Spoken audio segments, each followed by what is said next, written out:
What's up, guys? Want to talk today with another weekly market update for real estate. Today we're going to specifically talk to our sellers of first-time homebuyers and first-time homebuyers and kind of what's going on at that price point here in Maryland. So right now, first-time homebuyer price point, I'm going to put at $500,000 and less. I think our average is like $435 here in Maryland.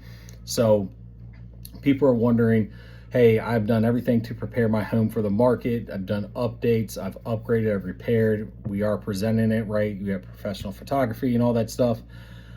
The thing that is going on is a lot of the sellers are sitting there and going, why hasn't my home sold? I've been on the market for a week or 2 weeks. We've had showings. We haven't really got an offer. A lot of people are saying it shows well, it's priced well, it's just sitting.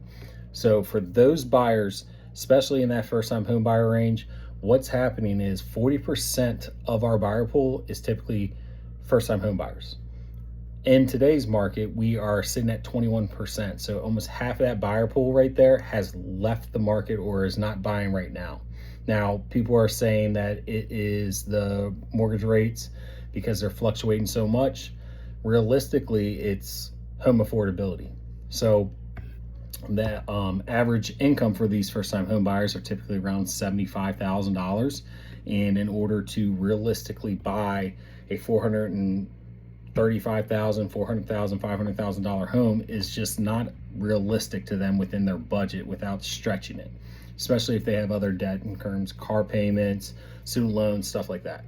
So with that being said, looking at it right now, that your home is probably sitting on the market a little bit longer now because the buyers need to mature a little bit in the market in order to see what they can actually afford or do. So what we're actually seeing shift is the Gen Z, that basically that unmarried couple or that unmarried person, single buyer, is actually looking to buy a little bit quicker and not worried so much about rate, but looking at to get that home in affordability and using it more as a long-term play.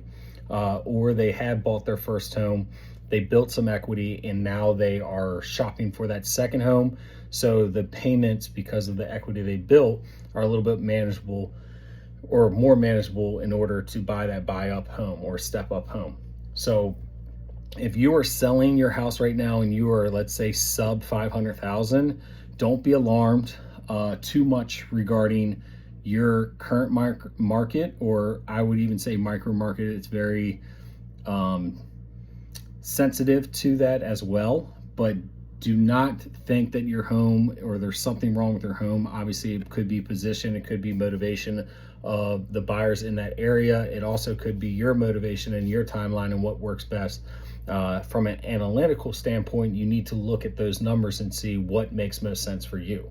So for my sellers and first-time home buyers, you need to have a strategy going into the market, understanding what to expect, and obviously preparing for the worst, but expecting the best, and planning and marketing for the best option, obviously.